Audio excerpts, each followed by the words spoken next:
이 시간 저희들이 열왕기하 2장을 읽었습니다. 여러분, 열왕기하 2장에서는 이제 엘리야가 하늘로 승천하는 그런 내용이 나오고 있고요.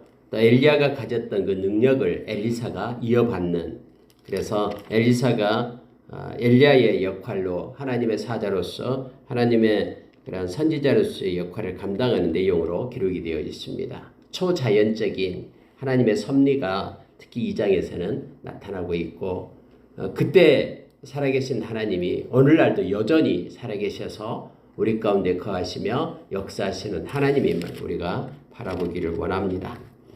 여러분, 2장에 보니까 이제 여호와께서 해오리 바람으로 엘리야를 하늘로 올리고자 하실 때에 이렇게 되어 있습니다. 2장 1절에요. 해오리 바람을 불어가지고 이 땅에서 이 죽음을 보지 않고 하늘로 올라가는 그러한 때가 있었습니다.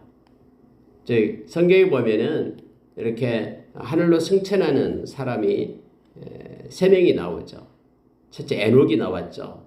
365년 동안 하나님과 동행하다가 하나님이 그를 데려가셨다 해서 죽음을 보지 않고 하늘로 올라가죠. 그리고 이제 엘리야가 나옵니다.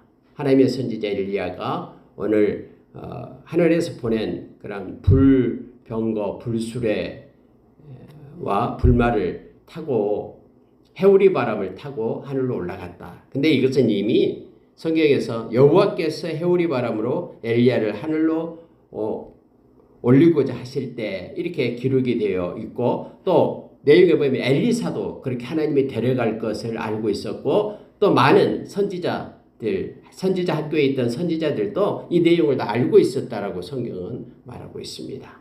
그래서 이것이 먼저 말씀으로 선포되었고, 그리고 말씀으로 선포된 그것이 실제 엘리야에게 하늘로 올리우는 그런 것이 있었죠. 그리고 여러분, 우리가 잘 알다시피 예수님이 죽으시고 십자가에서 부활하시고 40일간 이 땅에 계시다가 그리고 감람산에서 하나님께로 하늘 나라로 이렇게 승천하시는 모습을 우리는 알고 있습니다. 이렇게 성경에서 기록된 것이 이 땅에서 하늘로 올라가신 승천에 했던 인물들이 세 명이 나타나고 있습니다.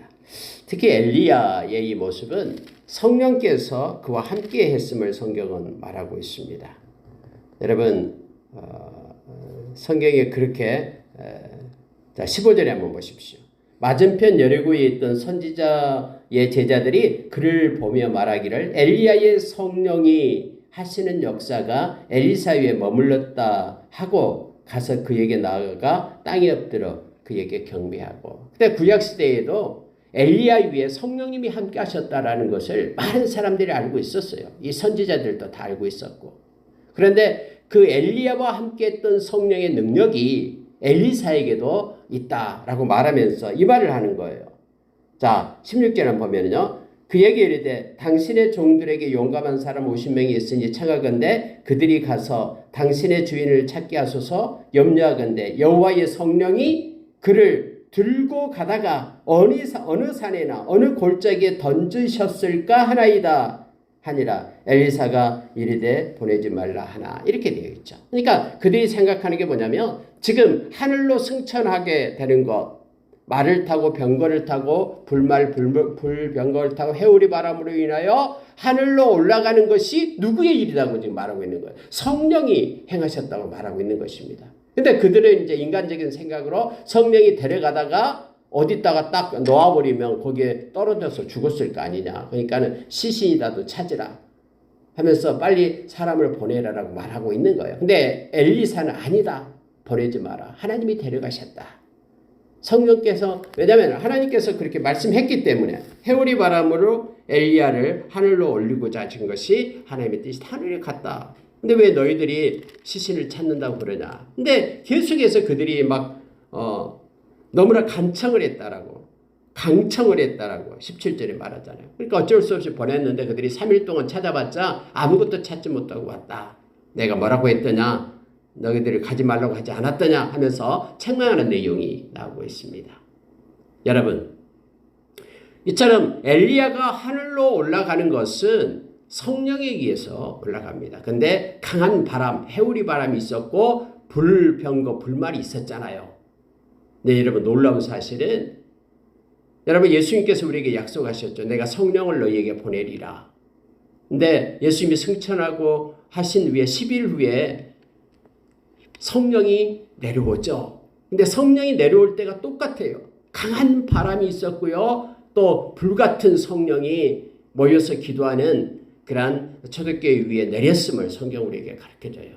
그러니까 성령에 의해서 해오리 바람, 그리고 불말 불병거, 불과 바람으로 이렇게 엘리야를 데리고 올라가셨던 그 성령님께서 지금 우리에게 내려오신 거예요. 오순절날 마가의 다락방에 성령이 불과 바람으로 내려오셔서 지금 저와 여러분에게 성령이 임하시고요. 뿐만 아니라 이 성령 안에서 저희들은 구원의 날까지 인침을 받았다라고, 절대로 성령이 우리를 떠나지 않는다라고 우리가 에베소서 4장 30절에서 우리에게 가르쳐줍니다. 그리고 우리가 이 세상 떠날 때에 우리와 함께 했던 이 성령님이 우리의 증인이 돼요. 우리의 마음을 다 알고 계시는 성령님이, 이 사람은 진심으로 예수님을 영접한 하나님의 자녀입니다. 예수님과 함께 하나님의 나라를 상속받을 상속자입니다. 이 증인이 바로 성령님이 되신다라고 말합니다. 그러니 너희들은 성령을 쫓는 삶을 살아라. 육체의 욕심을 따라서 살지 말고 성령을 쫓는 삶을 살아라라고 말하면서 우리가 잘 아는 갈라디아서 5장 16절 이하에서 우리에게 말씀해 주고 있죠. 영의 생각은 생명이고 평안이지만 이 육의 생각은 멸망이다라고 우리에게 로마서 8장에서도 우리에게 가르쳐 주고 있죠. 그래서 여러분 이 내용이 엘리야를 데리고 올라가셨던 성령님이 지금 내려오셔서 우리와 함께 하심을 성경은 우리에게 가르쳐주고 있습니다. 근데 성경을 읽어보면은 여러분, 왜 근데 엘리사가 늘 엘리야를 따라다니는데 왜 엘리야는 떼어놓으려고 막 합니까? 처음에 여러분 그렇게 말하고 있잖아요. 길갈로 가더니 엘리야가 말합니다. 엘리사야, 너 여기 있어라. 하나님께서 나를 베델로 부른다. 그러니까는 엘리사는 아니요. 하나님 살아계심을 두고 맹세합니다. 당신의 생명을 두고 맹세합니다. 나 떠나지 않습니다. 당신과 함께합니다. 그래가지고 베델까지 가요. 근데 베델에 가니까 또 선지자들, 무리들이 모여가지고 이걸 다 알고 있었어요. 여호와께서 오늘 당신의 선생을 당신의 머리 위로 데려가실 줄을 아시나이까? 엘리사가 나 안다. 이렇게 얘기하잖아요.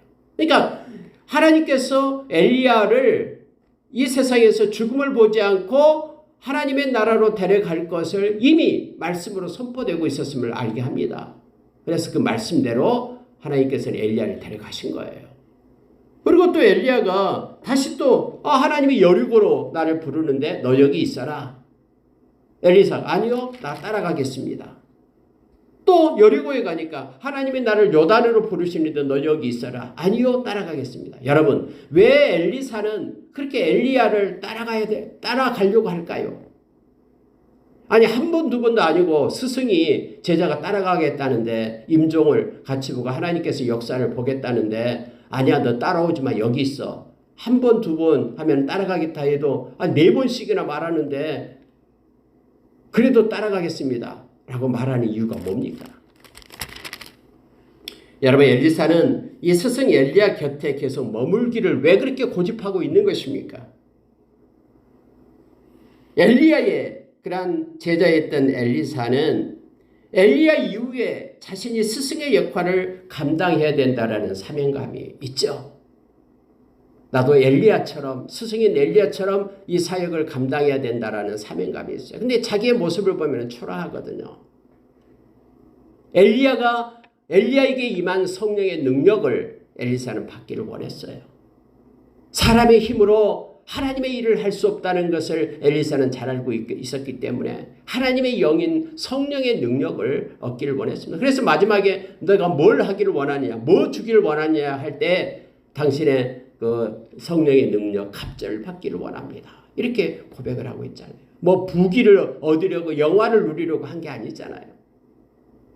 엘리야를 이렇게 끝까지 따라가는 이유가 뭐냐면 하나님의 은혜를 잊기 위함임을 성경은 우리에게 가르쳐줍니다. 엘리사는 최후의 순간까지 스승 곁에 머물므로써 스승의 능력을 물려받기를 원했던 것을 알게 됩니다. 여러분 그때 당시는 그게 있잖아요. 아버지가 죽으면은 자식들을 모아놓고 축복 기도를 하죠. 특히 장자에게 오른손을 얹어서 그렇게 합니다. 그러면은 그 아버지의 모든 것들이 아들에게 복이 전달된다라고 그렇게 생각을 했죠. 실제 장자권, 하나님이 주신 장자권을 그때 행사를 한 거예요. 마찬가지로 엘리야가 행했던 그런 하나님의 능력을 엘리사는 다 보았거든요. 그리고 그 능력을 물려받기를 원했음을 성경은 말하고 있습니다. 근데 여러분, 그러면 반대로 아니 그 엘리야는 그냥 엘리사에게 축복해 줘버리지 왜 그렇게 엘리사를 갖다 머물러라고 떼려고 그렇게 했을까? 여기에도 여러분 중요한 그러한 은혜의 메시지가 있습니다. 제자 엘리사의 충성과 사랑을 어쩌면 시험해 보기를 원했을 겁니다. 정말로 그가 간절히 하나님의 그런 사역을 감당하기를 원하는가? 자기의 능력이 아닌 하나님의 능력으로 하기를 원하는가를 엘리야는 보기를 원했을 뿐만 아니라 또한 어쩌면 또 엘리야는 혼자서 마지막 조용히 하나님과의 독대 가운데 하나님이 그를 데려가기를 기다렸을런지도 모릅니다. 지금까지 일을 열심히 했으니까 좀 하나님이 데려갈 때는 혼자 있으면서 묵상하면서 하나님 앞으로 가기를 원했을지도 모릅니다. 인간적인 생각으로. 어쨌든 여러분 스승에게 마지막 교훈을 받거나 또 스승의 능력을 덧입기를 원했던 엘리사를 엘리야는 떼지 못하고 또 마지막에 엘리사를 축복하는 것을 성경은 말하고 있습니다. 자, 여러분 이거 한번 보십시오.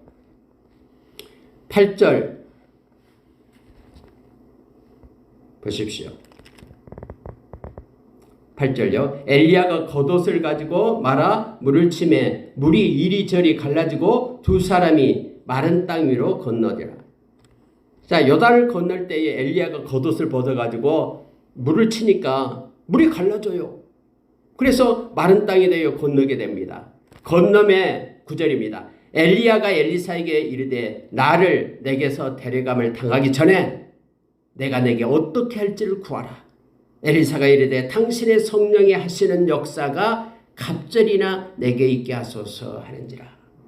이렇게 구합니다. 이게 소원이었거든요. 그래서 따라왔거든요. 엘리야는 알고 있었어요. 엘리사가 지금 하나님의 자기를 데려가실 때가 되었기 때문에 너의 소원이 뭐냐라고 묻고 있는 거예요. 그랬더니 다른 것이 아닌 당신의 성령, 당신에게 임한 성령님 그 하시는 역사가 갑절이나 있기를 원합니다. 그래서 자기를 통하여 하나님의 사역이 펼쳐지고 성령의 역사가 있기를 소원하고 있다라는 것을 성경은 말하고 있습니다. 그러니 엘리야가 이렇게 말합니다. 네가 어려운 일을 구하는도다. 그러나 나를 내게서 데려가시는 것을 네가 보면 그 일이 내게 이루어지겠다. 그러나 그렇지 않으면 이루어지지 않으리라. 근데 여러분 엘리사는 봤잖아요. 엘리야가 하나님께서 불수레를 보내고 해오리바람을 그걸 타고 해오리바람 사이로 올라가는 엘리야의 모습을 엘리사는 봤잖아요.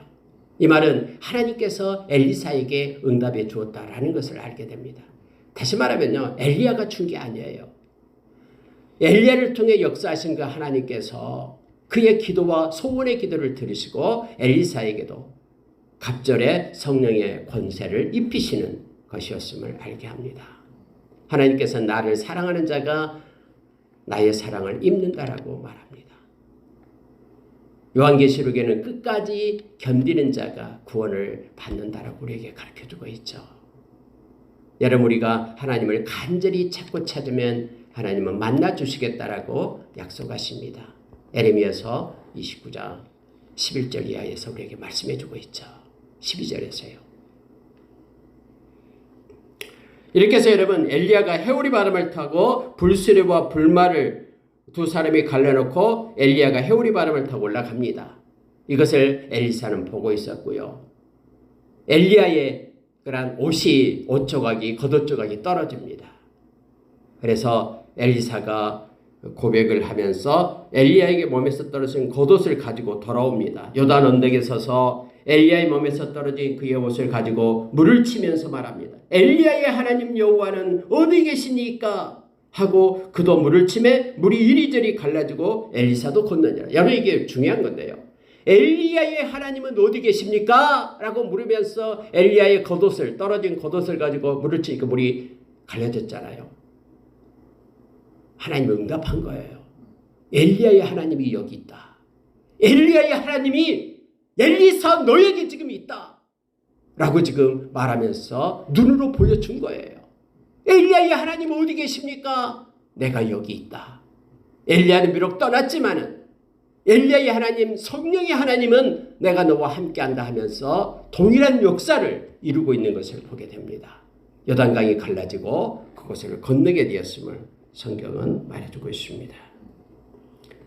그래서 맞은편 여리고의 그런 선지자들 제자가 보고 있었어요. 엘리야의 성령이 하시는 역사가 엘리사 위에 머물렀다 하고 그에게 나오고 엎드려서 경배했음을 성경은 말하고 있죠. 엘리사에게 임한 성령, 그 하나님을 향하여 경배했다라는 뜻이에요. 여러분, 이제 엘리사가 정말로 성령의 능력이 있는가를 성경은 이렇게 표현해 주고 있습니다. 자, 성읍 사람들이 엘리사에게 나옵니다. 뭐라고 얘기하냐면은 이 성읍은 위치도 좋고 다 좋은데 토산이 익지 못하고 떨어져 버린다라는 거예요. 땅에서 난 산물들이 열매를 끝까지 잘 맺어야 되는데 중간에 풋것들이 다 떨어져 버려요. 물이 좋지 않아서. 그러니까 엘리사가 말합니다. 소금을 담아 내게로 가져오라 해서 물 근원으로 가요. 그래 근원에다 소금을 뿌려요. 아니 소금을 뿌리는데 물이 좋아져 버려요. 이상하잖아요. 계속해서 물이 콸콸콸 쏟아져 나오는데 소금 뿌린다고 뭐 그게 전체로 좋아져 버립니까? 물 흘러가 버리면 소금도 없어져 버리죠. 근데 성경은 그때부터 물이 좋아져 가지고 지금까지 있느니라. 이 지금이라는 것은 이 바로 열왕기 하를 쓸 때까지라는 거죠. 그러니까는 이 열왕기가 언제 쓰여졌습니까? 에레미야가 만약에 적었다 그러면은 이거 남유다가 멸망당할 때 그 이후에 이게 까지도 좋아졌다라는 것을 알고 있습니다. 알고 이렇게 알 수가 있죠. 여러분 근데 성경은 이걸 얘기해줘요. 자 21절 보십시오. 엘리사가 고친 게 아니에요. 21절은 명확하게 성경 말합니다. 엘리사가 물 근원으로 나가서 소금을 그 가운데 던지며 이르되 여호와의 말씀이 내가 이 물을 고쳤으니 이제부터 다시는 죽음이나 열매 맺지 못함이 없을지니라 하셨느니라. 엘리사는 분명하게 여호와의 말씀이 내가 누가 하나님이 이 물을 고쳤다 라고 나에게 말씀하셨다. 아니 그러면 소금을 뿌리는 건 뭡니까? 여기서 이제 하나님께서 그렇게 엘리사에게 말씀하신 것이죠. 많은 사람들이 볼 수 있게끔. 사람이 생각하면 말도 안 되는 방법이지만은 하나님께서 개입하시면은 그 모든 걸 가지고 역사를 이루시는 하나님 되심을 그들이 눈으로 보고 깨닫게끔. 그래서 하나님을 섬기며 의지하게끔 하나님이 그렇게 역사하셨음을 보게 됩니다. 엘리사는요, 엘리사가 한 것이 아니라 하나님이 말씀하셨기 때문에 그 말씀이 했다라고 말합니다. 내가 이 물을 고쳤으니, 하나님이 이 물을 고쳤으니 하면서 엘리사에게 임한 성령님의 그러한 이끄심을 성경은 우리로 나타내주고 있음을 보게 됩니다. 우리가 성령 충만해야 될 이유가 여기 있습니다. 성령님께서 우리를 진리 가운데로 인도하시고 죄와 의와 심판에 대해서 우리를 책망하시며 이끄십니다.